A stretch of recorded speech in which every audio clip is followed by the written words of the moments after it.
মঙ্গল গ্রহে কি সত্যি কখনো প্রাণ ছিল?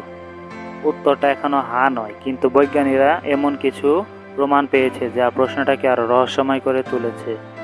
কয়েক বিলিয়ন বছর আগে মার্স আজকের মতো শুষ্ক ও ঠান্ডা ছিল না। সেখানে নদী, হ্রদ এবং দীর্ঘ সময় ধরে তরল পানির উপস্থিতির প্রমাণ পাওয়া গেছে।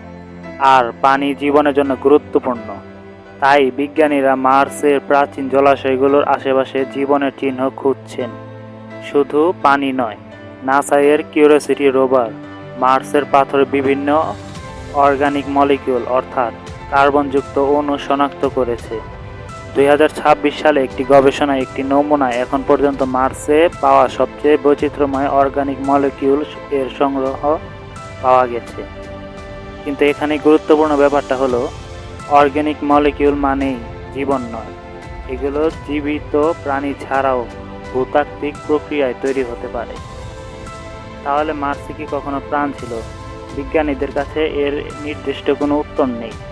তবে প্রাচীন পানি, অর্গানিক মলিকিউল এবং বাসযোগ্য পরিবেশের প্রমাণ আমাদের বলছে মার্স একসময় জীবনের জন্য উপযুক্ত পরিবেশ তৈরি করতে পেরেছিল।